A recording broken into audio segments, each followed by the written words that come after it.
Quan li van preguntar a la Comissió Tècnica de l'Aigua als responsables de la concessionària quin era l'increment previst d'aquest increment de preus que proposava la concessionària en dades absolutes,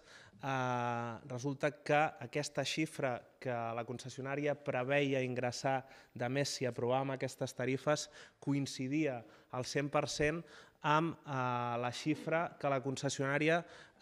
pretenia gastar-se de més en assessorament judicial durant el proper any, de manera que, home, a nosaltres ens va semblar especialment feridor, i nosaltres fem aquesta interpretació, que la concessionària pretengués que les terrassenques i els terrassencs paguéssim de la nostra butxaca els processos judicials als que segurament ens haurem d'enfrontar si trepitgem, com deia al principi, amb habilitat.